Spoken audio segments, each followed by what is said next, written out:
My friend Kevin texted me last week wanting to know what to look for when it came to investing in stocks, to which I thoughtlessly replied and sent him to a stock screener website where he could look up the vital stats of any company. He replied, "Dude, there's 72 metrics on the screen alone. This is overwhelming." And I realized that he was right. When you're looking up stocks online, you're inundated with too much information. So I messaged him, "Don't worry, I got you, man." And so this video is the result of that conversation. And this is the video that I wish I had before I started investing. When it comes to evaluating stocks, there's a 6-step checklist that I like to go through with every single stock before I even think about investing money into it. And I think that when you're a beginner, you really want to go through this checklist because it's going to give you the highest likelihood of choosing a stock that returns you money in the long run. As long-term investors, we want to be investing in companies with proven track records. So the best strategies for a beginner is as follows. First, if you're new to investing, you want to stick to businesses that you know and that you use on a regular basis. According to Warren Buffett, never invest in a business that you don't understand. In a world with thousands of stocks to choose from, you're more likely going to be interested in a stock that you intimately understand and a product that you use from that company. So an example that I like to think about is Apple.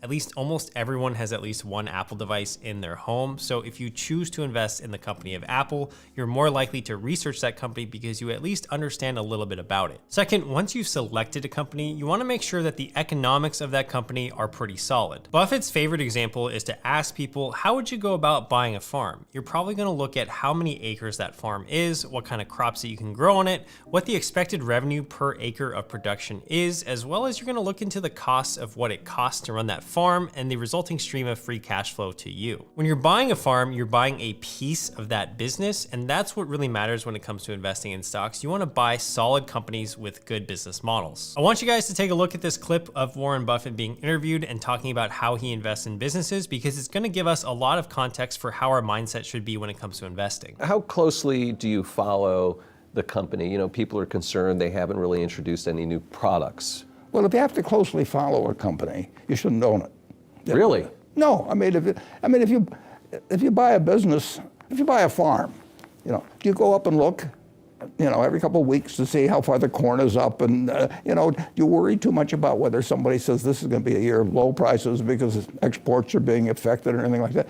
You know, you buy a farm. Isn't that fascinating? Investing isn't that complicated. We want to buy good businesses that are financially sound and play the long game. So how do we do that? So third, we can actually look at how well a company is doing financially based on the holy trinity of accounting statements, the balance sheet, the income statement, and the cash flow statement. By knowing some key metrics of these three statements, you're going to get a really good full picture of what the company looks like financially. This is called doing fundamental analysis on a company. That's when you look at the company's financials, perhaps their management team, and the economic outlook. For the sake of this video, we're not going to focus on technical analysis, which is another type of stock evaluation method, and that's usually used by short-term traders to look at charts and patterns of how well the stock is trading to make short-term trades and short-term speculation bets on those. Now, I'm going to give you guys a simple framework to analyze a company's financial statements, and you can find these financial statements by going to sec.gov and using their Edgar search feature and looking for their annual reports or their quarterly reports. But sometimes that's a little bit complicated and not so friendly for the beginner investor. So what I'd like to actually recommend is you check out Yahoo Finance because they actually have pretty good information on there. I know Yahoo hasn't really been that relevant for the past 15 years, but if you search for a company like Apple on Yahoo Finance, you can easily click on financials and then look at their income statement, their cash flow statement, and their balance sheet pretty easily. The first statement we're going to look at is the balance sheet, which reports on the company's assets and liabilities. I think the two main things you want to assess are, number one, what is the company's cash position? And number two, what is their liquidity? To figure out the company's cash position, you're going to want to go to the current assets section of the balance sheet and click on cash and cash equivalents. And as you can see here, Apple has about $62.639 billion of cash. Next, you're going to want to find Apple's debt. So if you click on total liabilities, then click on the drop down for current liabilities, you'll find the current debt that they have, which is $15.613 billion.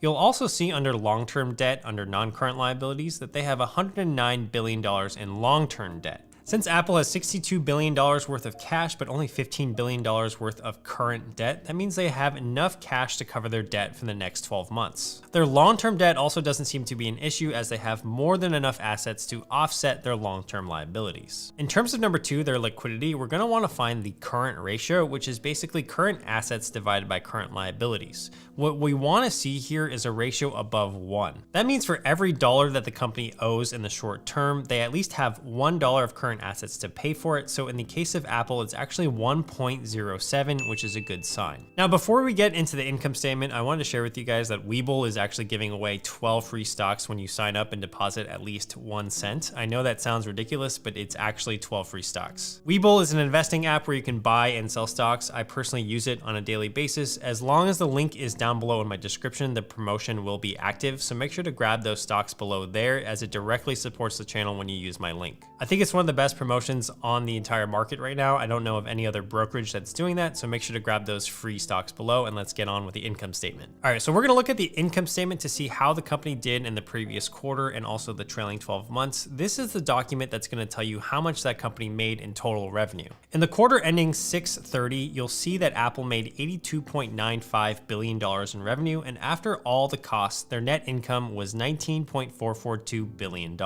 This shows you that their net profit margin is around 23% if you just take $19 billion divided by $83 billion.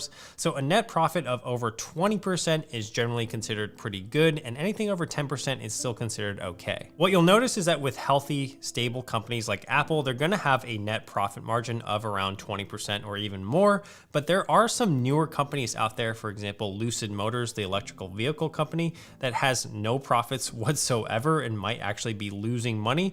And in those cases, those companies are gonna be a lot harder to value and a lot harder to figure out how their financials are doing. And you might be wondering to yourself, why would someone invest in a company that is actively losing money? Well, here's the answer. Many investors are speculating that growth companies that are losing money right now will turn profitable in the future, and when they do, that will actually yield them a higher return. A famous example of a company that lost money for a very long time was Amazon. So in 1999, they had revenues of $1.6 billion, but they still managed to lose $719 million that year. They were also mocked a lot in the media. Famously, there's an article from NASDAQ in 2003, which is titled, "Will Amazon Ever Make Money?" So while you can invest in growth stocks that aren't profitable just yet, those are gonna be more speculative, and not every one of them is gonna turn out like Amazon. When choosing stocks as a beginner, it's gonna be tempting to choose some of those speculative stocks, but if you want a more stable and less bumpy ride, you're gonna wanna stick to the more stable and profitable companies. The last statement we wanna take a look at is the cash flow statement, and this cash flow statement basically details how much money is coming into the company versus how much money is flowing out of the company. Ideally, you want your free cash flow to be growing year over year, and in the case of Apple, that seems to be the case. However, not all companies are going to be growing their cash flow this consistently over time. Free cash flow is a pretty good metric for showing the overall potential of a company, and it has 3 main use cases. The first is to pay down debt, because the more cash flow that you generate, the more debt that you can pay off. The second is for dividends, and the third is for share buybacks. Strong free cash flows are a good sign of the company's long-term prospects, and it actually might have shown you that the company has been outperforming the market over time. Okay, so fourth, after you have a good handle on the basic financials of the 3 statements, what you can do is look at other metrics, and some of the other metrics that I like to look at when doing my rough pass with stocks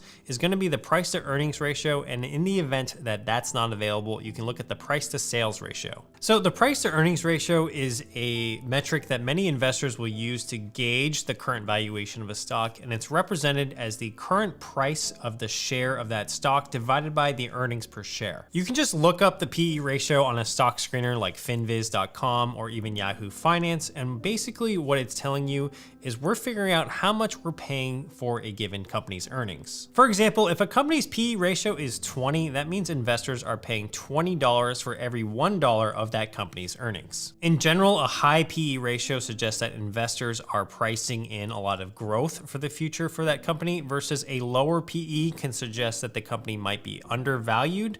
But the real way to tell if the PE ratio is good or not, or whether you should invest in a company based on the PE ratio, is to compare that company's PE ratio against all the other companies in that industry. So companies in the technology sector typically will have an elevated PE ratio compared to companies in the consumer staple industry. So it's important that you compare apples to apples. So not literally just like the company Apple, but literally apples to apples. You want to keep all the comparisons very similar. Investors such as yourself might find that a stock trades for a good price if the PE ratio is undervalued compared to the industry average, or perhaps compared to the company itself historically. If the company isn't profitable, then what you're gonna have to use instead is the price to sales ratio. And what you'll often notice is that many growth companies will use the price to sales ratio as a benchmark. This is really quite similar to a company's PE ratio, but basically it's the current price of a company's share divided by the company's sales per share. So if the price to sales ratio is lower than a company that is actually profitable in the same industry, that actually might be an attractive investment. And so people might buy it thinking it's undervalued compared to the actual companies that are profitable. Now, obviously, all these metrics need to be taken with context. So don't just stare at one metric and take that in isolation, because that might get you into trouble. Fifth on our checklist, we want to look at the company's management team as well as their leadership. You can find out a lot about the management by reading transcripts of companies' earnings calls and annual reports. And you can also research a company's board of directors, check out the executive LinkedIn profiles, and even check out how long the CEO of the company has been working there. Generally, the longer that the CEO has been at the company, that's usually a pretty good indicator, because that means that leader has been there for a long time and knows the ins and outs of that business. Most notably, when you have a really key executive leave or a key executive join, you can see that the stock price is usually reflected in that because of people's expectations for the future. And the sixth thing that we want to check out on our checklist is we want to ask ourselves, does the company have a competitive advantage? Having a competitive advantage will give that stock that you're investing in the best possible chance of succeeding in the industry that they're in. For example, AbbVie, which is a pharmaceutical company that I own in my portfolio, owns the exclusive rights to Humira, which is one of America's most popular drugs. Their competitive advantage is the fact that they own many patents on exclusive drugs in the pharmaceutical company, so that competitors just can't come up and take their market share. Other competitive advantages for companies could be, for example, brand, like Coca-Cola has a huge competitive advantage just because of their branding alone. Or you could also have things like their business model or their ability to innovate. And someone that comes to mind when I'm thinking about innovation is someone like Elon Musk, who's the head of Tesla. All right, now, if you are a beginner investor, one of the best things that you can do for your own portfolio is going to be diversify your investment across many different stocks, because the last thing you want to do is go all in on one stock, have that stock go bankrupt, and you lose all your money. By diversifying and picking a selection of stocks, what you're doing is basically saying like, okay, even if one stock completely goes under, at least I have 19 or 20 or maybe even 50 other stocks to keep my portfolio afloat. Now, if you're seeking maximum diversification, what you can do is just invest into a market index fund. By buying that one fund, you're spreading your investment across many different companies that the index fund owns. Index fund investing is one of the strategies that Warren Buffett recommends for almost any investor, as it outperforms professional fund managers most of the time. If you're interested in more index fund investing, I'm going to leave a video up on the screen right now or at the end of this video so that you can check that out after this. I hope that this video helped you gain some valuable insight in how to invest in stocks. We want to be looking at a company's full financial picture and investing in good companies. Make sure to grab some free stocks down below in the description, as well as check out my free newsletter called Hump Days, which comes out twice a week on Wednesdays and Sundays. The link for that will be in the description below as well. Thanks for watching this video. Let me know if you have any questions in the comments. I'll try to get back to you, and I'll see you guys in the next one. Peace.